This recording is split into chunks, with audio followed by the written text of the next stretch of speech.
Hello, Stroke Warrior Radio listeners everywhere. I'm have a very special guest on our stroke survivor interviews today. It is, I know I'm going to mess it up. It's Ena Abenabe Aquara. She's a Yeah. lawyer, author, speaker, entrepreneur, and stroke survivor. She's very passionate about creating solutions for stroke survivors and caregivers after her stroke in November 27th in 2015. Good morning. How are you this morning? I'm fine, thank you. Good, good. I hope you had a happy and safe New Year's Day. Yes, I did. Good. Well, let's talk about stroke. Uh, can Okay. can you walk us through your stroke experience in 2015? I mean, what were the first signs and how did you come to understand what was happening to you? Okay, so before the stroke, before the day that I fell down, I was really sick. I had anemia. Uh, so my body was always paining me. I was having headaches. Then I was always dizzy. Then my two legs was paining me so bad. So I went to the hospital. I mean, I have been having pains in my leg for about 4 months before the stroke.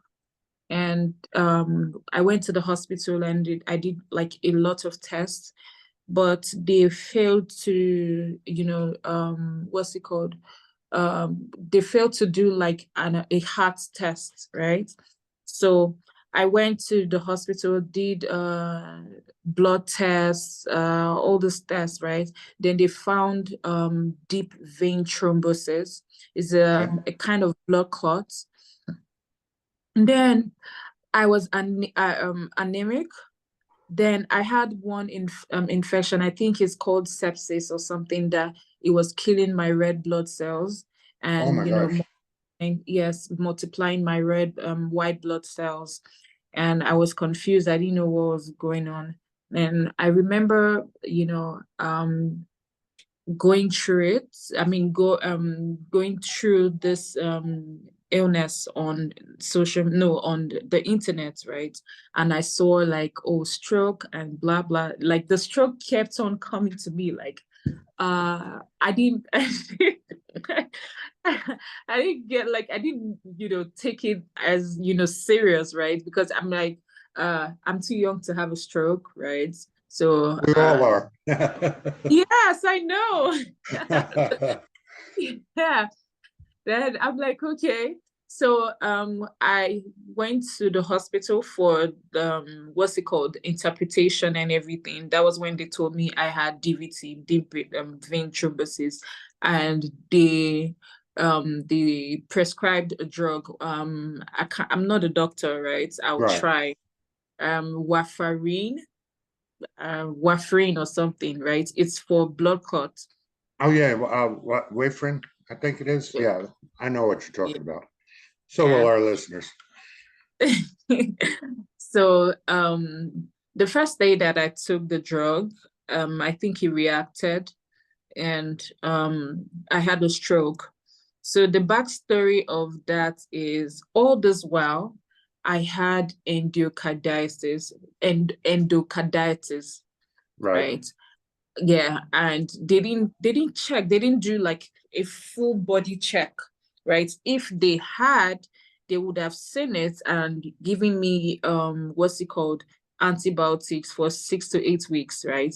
And it was, I think it was the endocarditis that was sending signals to my body, right? Anemia, DVT, and everything, right? And if this was treated first, right, this stroke would not have happened. So I had endocarditis. So what the drug did, my heart got ruptured and sent a vegetation to my brain. And that was Okay. how I got a stroke, Mm, right? wow. So, yes, I mean, I couldn't do anything. My right body was shrinking so bad. My face was swollen. In fact, I refused to take any pictures in the hospital because I thought that viewing myself at that time would scar me forever. So I didn't do that, right? So I couldn't talk. I couldn't talk. I couldn't think. My memory was messed up. I couldn't recognize anybody, including my mom and everything. So yes, that's my story. I started recovering little by little. I started talking, and it has been an interesting journey. Like, I'm yes, sure. yeah, um, it's being the advocate you've become for stroke survivors. I, can you reflect on the experience now that you had to find out on your own that you were having a possible stroke, and what we need to do better to make people more aware of signs of stroke? Because we all know what a heart attack is, but nobody knows what yeah, a stroke is. I mean, it's the yes. number one, five disability or number one disability cause in the world. I mean, come on, we need to get better at that. Well, how do you reflect on that experience? Okay, so one thing I didn't know that I had a stroke, right? The moment I had a stroke, I fell down, and they took me to the hospital. Now, in another story, um I it took almost 24 hours and five hospitals before I could get proper medical checkup. And Yeah, time is brain. yeah, you know that time is key. I mean, if you don't get like proper medical checkup within 4.5 hours, I mean, you'll be disabled or you die, right? That's my story. And as I got better, I realized that there's a reason why I survived, right? I mean, yes, there must be a reason, because there's no way. I was conscious and unconscious. Hospitals kept on rejecting me. The first hospital didn't know what was wrong with me and let me sleep in the hospital all night, and nobody knew. The nurse did not know what was wrong with me. So my cousins came to take me out of the hospital, and they took me to the next hospital, who, they rejected me. I guess that they knew what was wrong with me, and the fact that I slept all night without medical attention. They didn't want me to die in the hospital, right? It's like, oh, that's another death rate, and that's a thing. All right. I don't know if it's a thing in your country, but is in my country, it's a big thing, Yes. right? Yeah. So they took me to the next hospital. The same thing happened. Then they took me to like a really popular hospital. They said they didn't have a bed in the Uh, hospital. Yes, but they did diagnose me and told my family that I had a stroke. They did a CT scan, and they directed us to another hospital, which I took my treatment. So all these things that has happened to me, right? And the fact that I lost my mom 3 years after to okay. chronic kidney disease, right? She was always thinking about, oh, will I survive? Or she doesn't know, right? And she was always thinking, then her body started shutting down. And before we knew it, she had chronic kidney disease, right? I'm Right. like, okay, so everything bad has happened to me, right? And I've decided to, advocate about stroke. So I always share my story, right? And I always tell people what to do. I mean, you have to, it's really, really easy. It's not different from when somebody is telling you how to live healthy, right? I mean, stay away from junk food. Yeah, it's very, very important. I mean, I don't think that I've had anything junk since the stroke. I've been eating really, really healthy. Good. I wish I Yeah. could get on back on that track. I Um, know that you know, maybe go ahead. Yeah, so maybe sometimes, like today, I had one chocolate, right?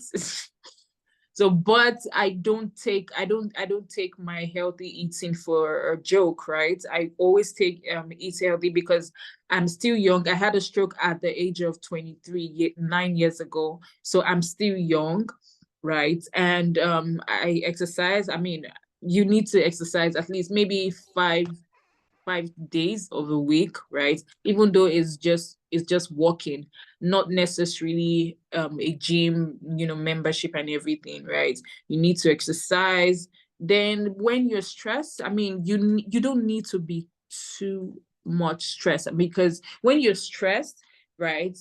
When your blood pressure gets affected, maybe your blood pressure will go high and everything, and that's not good because one of the I think the two major reasons why a stroke can happen is high blood pressure and diabetes, right?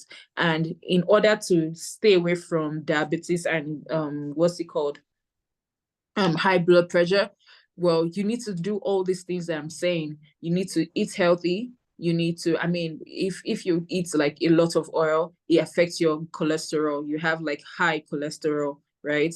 Then you need to exercise. It's very important, right? And you need to sleep more, at least 6 to 8 hours a night. I don't joke with my sleep at all. I'm not joking with that.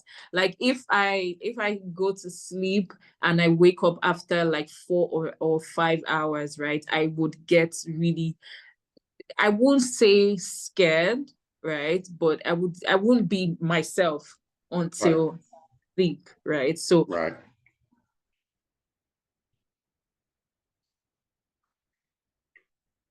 I lost you. Your voice is gone. You froze up.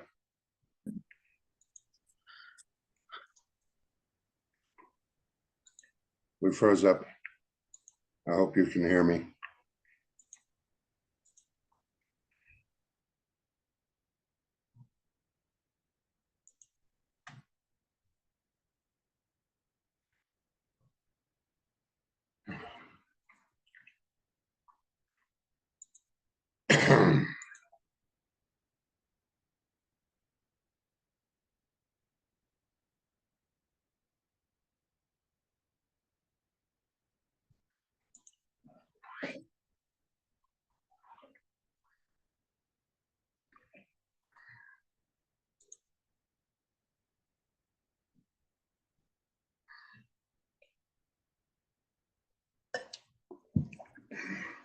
Wow, that was weird.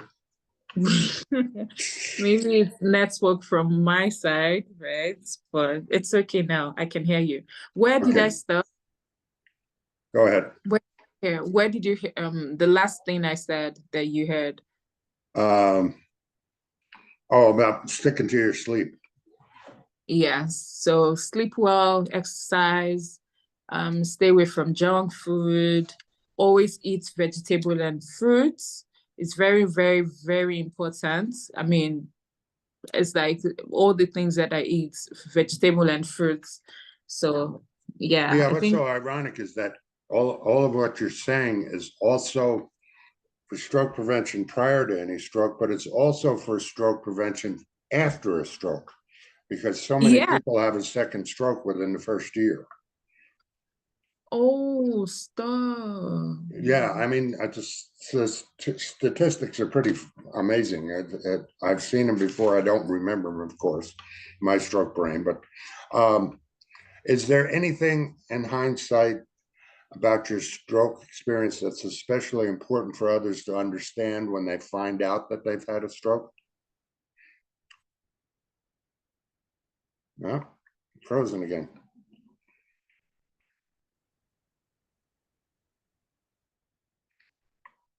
We're frozen again. Sorry.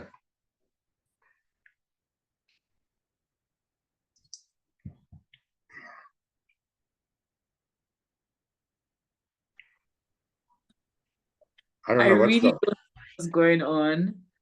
That's all right. Uh, My internet becomes unstable sometimes too. oh. The question I was asking was In hindsight, is there anything about your stroke experience I right can't hear after you. you can't hear me now? Oh boy, I can't hear you. Oh my God. my speaker's on. Now I can hear you. Yeah. Okay. All right. My question was, in hindsight, is there anything about your stroke experience that you think's especially important for others to understand once they've had a stroke? I didn't get you. Is there anything about your stroke experience that you think is especially important for others to understand right after they've had their stroke? Okay, patience is the key. I was so patient with myself. I'm still patient. I mean, sometimes when I'm walking and my body takes over, because sometimes my right body has a mind of its own, right? I'm like, okay, I'm really patient. I always talk to my right body when it's misbehaving. I mean, then when I couldn't speak, I was patient with myself. I was doing all the exercises. I mean, I was, there was a time that I became mute, because even though I could speak, I think I had aphasia, and I still Right. have it till now, right? But I mean, it has reduced a lot, right? But I was really patient with myself, and I'm still patient, right? Because you will get better. It's just a matter of you being patient with yourself, right? Just see yourself as a baby, and how babies start crawling and walking and talking and everything. So when you have a stroke, I mean, it's like you're a baby once again. So everybody, they clean you up, they take you everywhere, so be patient. I call it my toddler stage. Yeah. Did you have somebody assisting you in communicating with medical staff or navigating your care? And how important was that support? I was alone, so I'm always curious about the support that people get. Oh, okay. My family was around me. My mom was around me. My auntie, like my friends, everybody was around me. Good. Honestly, yes. And the doctors and the staffs, they were really nice, except one nurse was not really nice. And when it was time for me to go home, I had what's it called, cataract or something, to inject my body, because they could Oh, frozen again.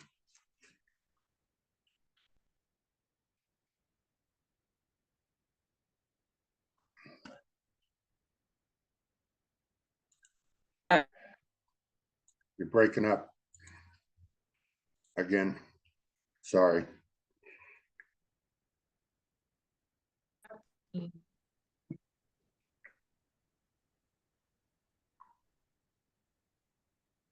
Can you hear me?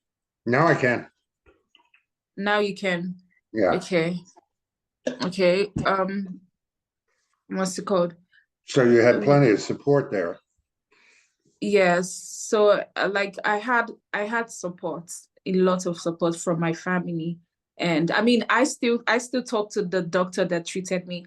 I wrote like a children's book about stroke, right? And I went to the hospital to see him and invited him, and he was so excited, because Oh, cool. this is somebody that he treated, and this is what she's doing for stroke and everything. So yes. Yeah, cool. During your early experience, or all your experience, you and I are both 9 years. I was a month before you. Uh, but during your original healthcare and recovery and therapy experience, people so often we hear this is good as it's going to get. You know, how did you overcome those plateaus in recovery and the recovery or feelings of discouragement? Um, okay, so like I said, I was patient. Um, some people say that, oh, you never get better from this after 6 months. Another person can say that, oh, you have to take this medicine, because I'm from Nigeria, right? So Right. it's like, yeah, so there are a lot of things that they will tell you to drink, and I'm like, no, I'm not. No, I'm sticking to my physiotherapist. Right. So yes, I was patient, and I blocked out negativity. It was not easy, right?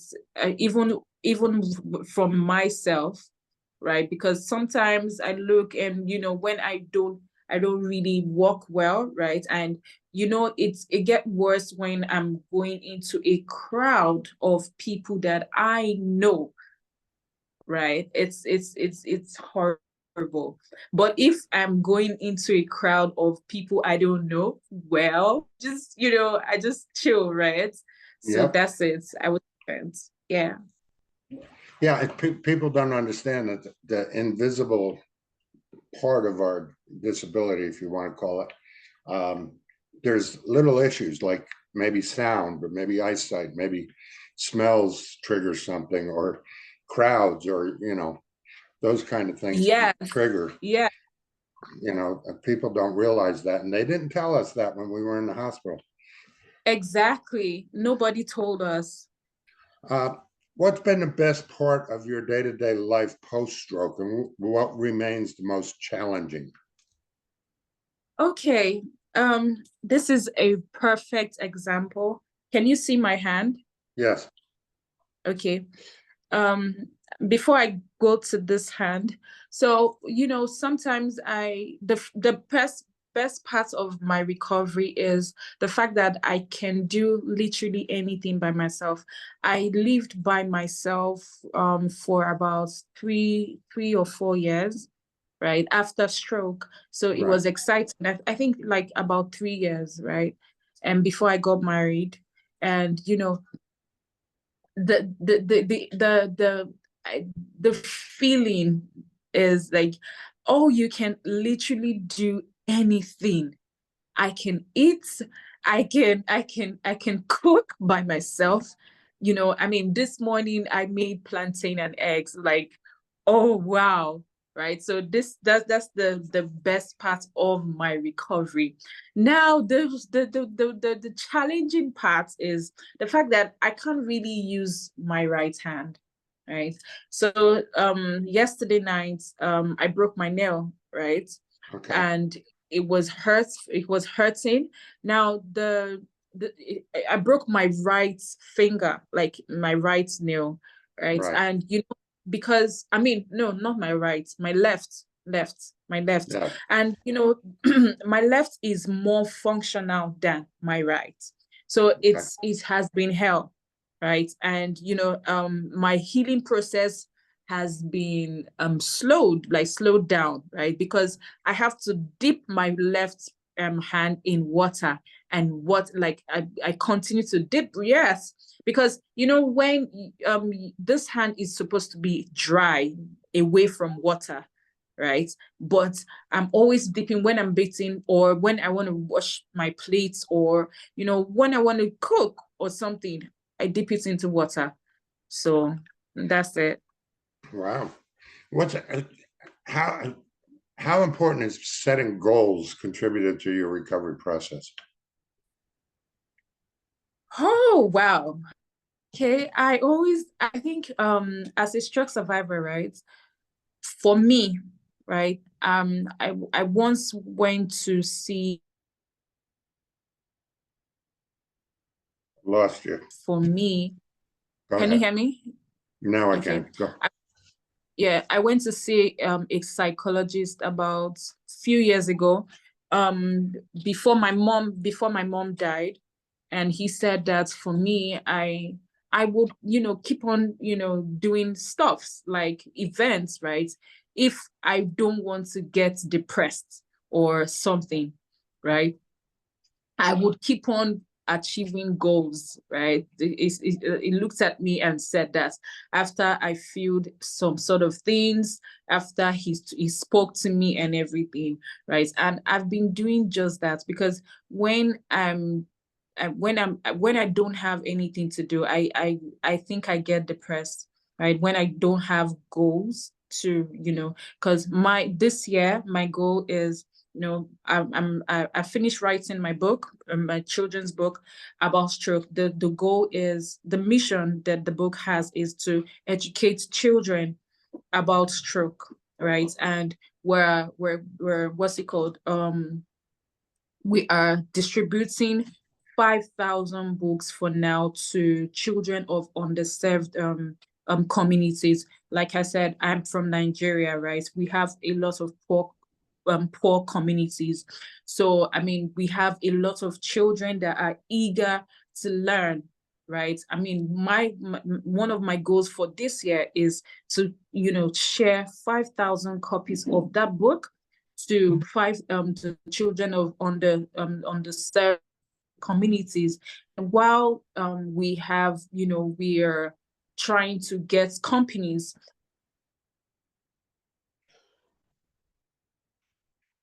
already have like sub missions, sub goals, right? From one book. One will be to, give children of stroke survivors scholarship, because I mean, when somebody has a stroke, whether you like it or not, their earning power goes from 100 to sometimes 20, almost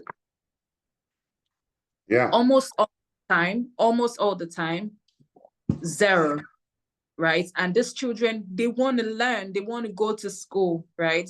And I want to, that's one of my goals. I want to, make sure that the children go to school on the scholarship. That's one. And another one is giving stroke survivors and their caregivers grants, right? Because like I said, the earning power goes from 100 to sometimes zero. So I want to help them, right, with my foundation, because I have a foundation called My Ability in Disability, right? Well, once I think we're trying to change it to use Turkey, right? But that's my foundation, right? So I'm trying to, do all these things. And number three, we're trying to create what's it called? A website that gives you access to stroke care center or something, stroke treatment centers, right? Because obviously you heard me when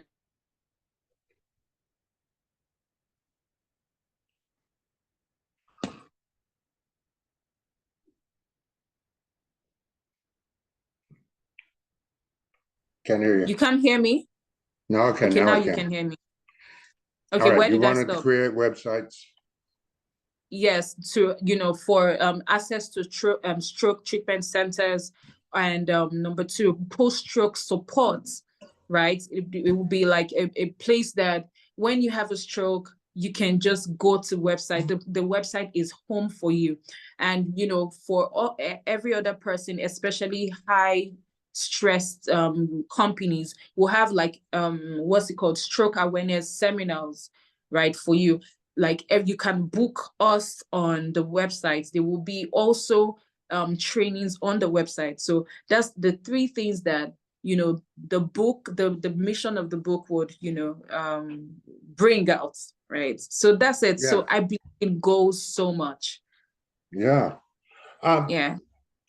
Yeah. I if it's too personal, let me know. But what have you learned about yourself? I mean, how's your perspective on life and your identity changed since becoming a stroke survivor? Oh, wow. Okay.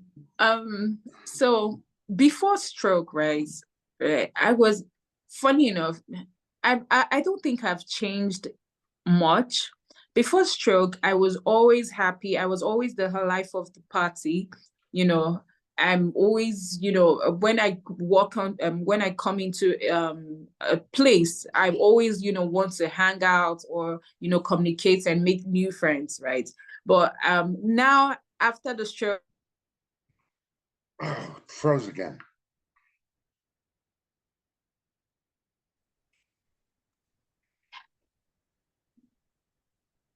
hello, can you hear me? Okay, there you go. After the Yeah. stroke. Yeah, and I mean it's the same thing, right? I'm still the life of the party. I'm still, up to making new friends, right? And but there's one thing that I found out about myself, right? I'm calmer, right? I don't talk much. I don't look for trouble. I stay calm no matter what you're doing to me, right? I just stay calm and, see it from this perspective as what if I was in your shoes? Would I like maybe there's a reason why you are behaving like this? So that's why I stay calm. And because I have aphasia because the aphasia has almost gone, but the reason why I'm so calm is because, when the aphasia was high, when I tried to talk fast, Lost you. my voice, yeah, When you how try and talk aphasia, fast, go ahead. yes, yes, but now I'm calm and because of the aphasia, and now it's part of me. So that's one thing that I have discovered about myself. Yeah. And and I'm always willing to help people. Now when you say you're a stroke survivor, oh my god, my antenna is up, like what happened? Yeah, right. Right. What Yeah. inspired your journey as an advocate for stroke survivors? Well, Was I after mean, some of us, it's because of the health system being so uninformative or don't mm, provide us enough education. Some it's out of frustration on our recovery. What can you say about that? well, I would say there are three of them, right? Plus the fact that I didn't know what to do. There was no community in Nigeria. I made friends about 2 or 3 years after. I made friends with other people, other stroke survivors from around the country, right? Mainly USA, because I mean in USA there are communities. They are already in Canada. There are communities now. So one of the reasons why I was pumped is that I want to create a community, right? Right. Not because of anything, because she was thinking about me. She was a caregiver. She was my only caregiver, right? And she couldn't take it anymore. She died, right? And Well, after her death, like, let's become an advocate. Again, in Nigeria, there's little or no conversation about stroke, right? Even in the health sector, right? Now I'm trying to change that, yes. right? In Africa first, right? Africa, Nigeria first, because I'm a Nigerian, right? Right. Yes, that's what's motivated me. The fact that I was frustrated, the fact that I mean there's no communities, at least for not only for stroke survivors, for caregivers too, you know. So Right. What's the mission behind My Ability and Disability Foundation? well, I believe that I've said it, but because of this, right, I decided to, register a foundation because of because of the reason why I became an advocate, because you can't do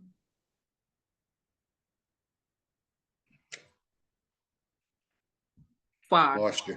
If you want to go somewhere, can you hear me? Yes, I can. Okay, if you want to go somewhere, right, you can go as one person. But if you want to go far, you go with a lot of people, right? That's why I registered a foundation called My Ability and Disability, because I want to help a lot of people, Right. right? And I don't want it to end when I leave this earth. I want somebody to continue the help So that's why one of the reasons why I have the foundation, right? I mean, is a stroke foundation, awareness, access to treatments, and post-stroke support. So yeah. Awesome. Can you tell us more about your upcoming children's book? You did tell us a little bit, but tell me, Oh, is there any, what's the role in educating people about stroke? Is it just recognizing the signs? Is it teaching children how to call emergency, those kind of things? Tell us okay. about the book. And one chapter of 4 activities. Now, the 3 chapters, one chapter is about how to spot a stroke. The other one is to, about how to take care of a stroke survivor, right? Then the third one is how to avoid a stroke, right? So, I mean, then the fourth chapter is like activities, to juggle your brain, right, as a child. Because again, in Nigeria, in Africa, we tend to overlook children in all these important things. While one of my stroke friends told me that it was her daughter who called for help when she had a stroke. Yes, a 5-year-old child called for help, so she knew what to do. So I want to replicate that. Let a 5-year-old child, let a 7-year-old child, even 3 years old child will be able to recognize it. And children these days, they just need to learn. Yeah, Yes, they're so smart. I know, and they're so tech savvy and everything. I mean, it's amazing what they can do.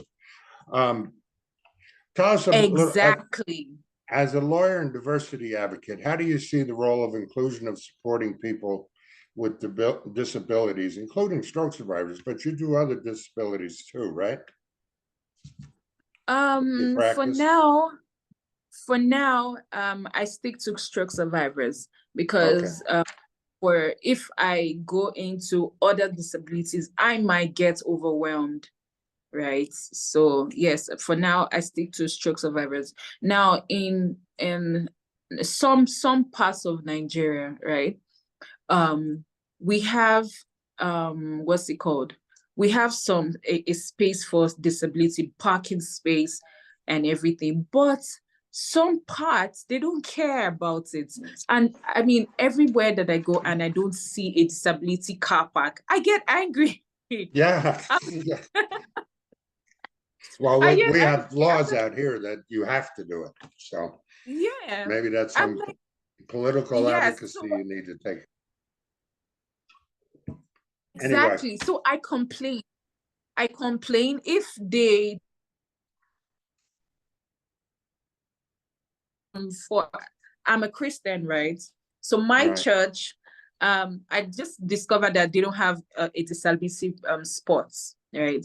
And I'm like, I went straight to the pastor and I told him that you need to have a disability sports because I mean, how do you expect me to park, right? Yeah. There's no way I'm walking all the way, right? And guess what? He listened. Now I have a spot close to the entrance of the church, right? Nice. And this when this my country, I don't think we're there yet, right? So what I do is talk to as much as as much as the people that wants to listen, right? And I know that some people will not listen, but I speak to the ones that will listen. And some of them will say, "Oh, I never thought about it." I'm Yeah. like, "Yeah, now you're thinking about it." So Yeah. yeah, Yeah. It's like if you tell somebody something good, they're going to tell 9 people. If you tell or 3 people, and then those exactly. people are going to tell 3 people. So, Exactly. it's an amazing process. What steps do you think the healthcare systems, not only in Africa, but in other parts of the world, could take to be more inclusive for people recovering from strokes? So this is what's it called? So it's like a worldwide issue, right? Some people or some health care professionals, they don't understand that you have to be patient with us, right? You have to be patient, and they think that we should walk in the space of 3 months. And when we don't work within a space of 3 months, some of them get agitated and maybe they shout on us, right? Right. It's something else, right? And they say, oh, you're supposed to be walking right now. You're supposed to be talking. They get frustrated. So, I mean, they should do better. Honestly, for me, I'm always saying it. I'm always advocating it. Like, you should do better, because my stroke is different from your mom's stroke, right? I talk to the families first before I talk to the doctors. I'm like, do better, Yeah. right? I Yeah. mean, it's just think about the time that this person went to the hospital, went to your hospital. They didn't even know that she was having or he was having a stroke, right? I mean, time tells, right? So do better to all the health professionals. Understand us. We are not being rude. We're not being rude. When we're not being what's it called? um I've forgotten the word that I want to use, but just know that understand us, right? We might, our brain is still working, right? We might be to say some words, right? But Right. be patient. Yes, Yeah. that's one I have, the one that I have to say. Yeah. Well, and it's funny. Part of what I've never thought of it, but you said they think you're being rude. What you're doing is self-advocating. You're not being rude. You're just self-advocating for your recovery, because all of our recoveries are different. You know, there's a lot of similarities, but a lot of differences too. Uh, Tell me, what message do you have for caregivers supporting stroke survivors? Oh, I love you. I love it. That's awesome. I mean, I know if you're here listening, I know that you're doing a tough job, and sometimes you might not understand us, and sometimes we might not understand you, and you get frustrated and scream at us and everything. It's okay, I understand, right? But I mean, be patient with us. I've been spreading the word, be patient with us, right? Yeah. And yes, I mean, like, but just know that we love you, and I'm trying to, for me, my parts, I'm trying to,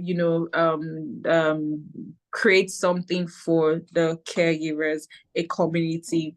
I mean, what I have in my head is like like a real community where sometimes you can go for spa, on us or something, because you need to Yeah. relax. Yeah, they do. They do. Yeah, Absolutely. so I understand. I appreciate all the works that you are doing, and I love you. That's it. Beautiful. Okay, you've shared a lot about patience and calmness. If you could share one other piece of advice with someone who just experienced a stroke, what would it be? Mm. It's not the end of your life. It's just like when somebody has when you injure yourself, right? Like I did Yeah. today, right? And this injury would be healed in no time, right? It's the same thing with having a stroke. It's not the end of your life. I mean, this doesn't mean that I would stop fixing nails, right? Right. I will fix my nails after this is healed, right? So it's not the end of your life. That's why we are here, the advocates. We're here. We're saying that it's not the end of your life. You can have fun. I mean, you need to follow me on Instagram. The THE_Queen Ena ENA Queen QUEENENA.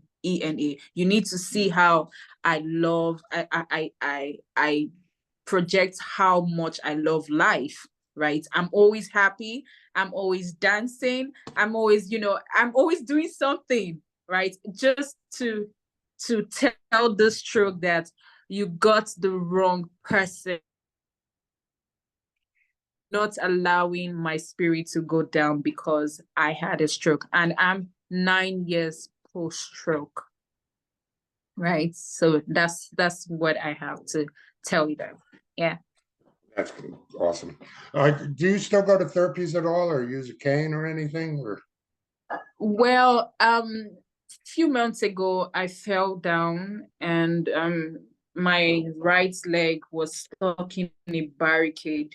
It was really, really painful. So now I stopped using a stick for a long time, but now I now okay, have like PTSD, right? I'm like, nah, it's better for me to use a stick. Sometimes I use a stick, sometimes I don't. If I'm going to a place where there are not a lot of people, I don't use the stick. But if I'm going to a place that there's a crowd, yeah, and I get nervous, and I use the stick. So yeah. I this is kind of off the beaten track, but is Nigeria have a national health program, or do you have to have individual ones? What do you mean? Insurance? Yeah, yeah. Insurance, is it covered by the state, or is it the country, or is it covered by individuals? Just curious. Well, we have some for states, right? But it doesn't cover stroke. Stroke is a lot, right? Then some companies like they offer full care, right? So I think what we have now, because we have state care and everything, but I don't think it covers a lot of stroke Okay. related, right? Then private companies, right? Because on Monday I'm getting what's it called, a budget for insurance for a private company. They called me, was it yesterday, or and asked me some questions. Because the stroke didn't just right. It gave me leaky heart valve, like is a heart thing, right? Right. Well, just Google it, leaky heart valve. So that's pre-existing illness, right? Ah, That I have. So I have to, deal with the pre-existing illness and with normal insurance. So they called me, and I explained a lot of things, and they said that they will get back to me, right? Monday, right? Yeah. good. The government, they do, but is so, I don't know, fickle. So, but the private, they're doing their best. Yeah, exactly. Is there anything else you'd like to share that we haven't covered today? Oh, I lost you.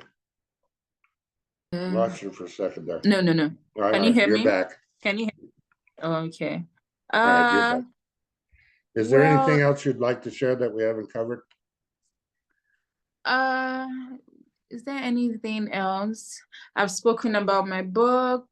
Yeah, Um, your I've spoken foundation. my foundation.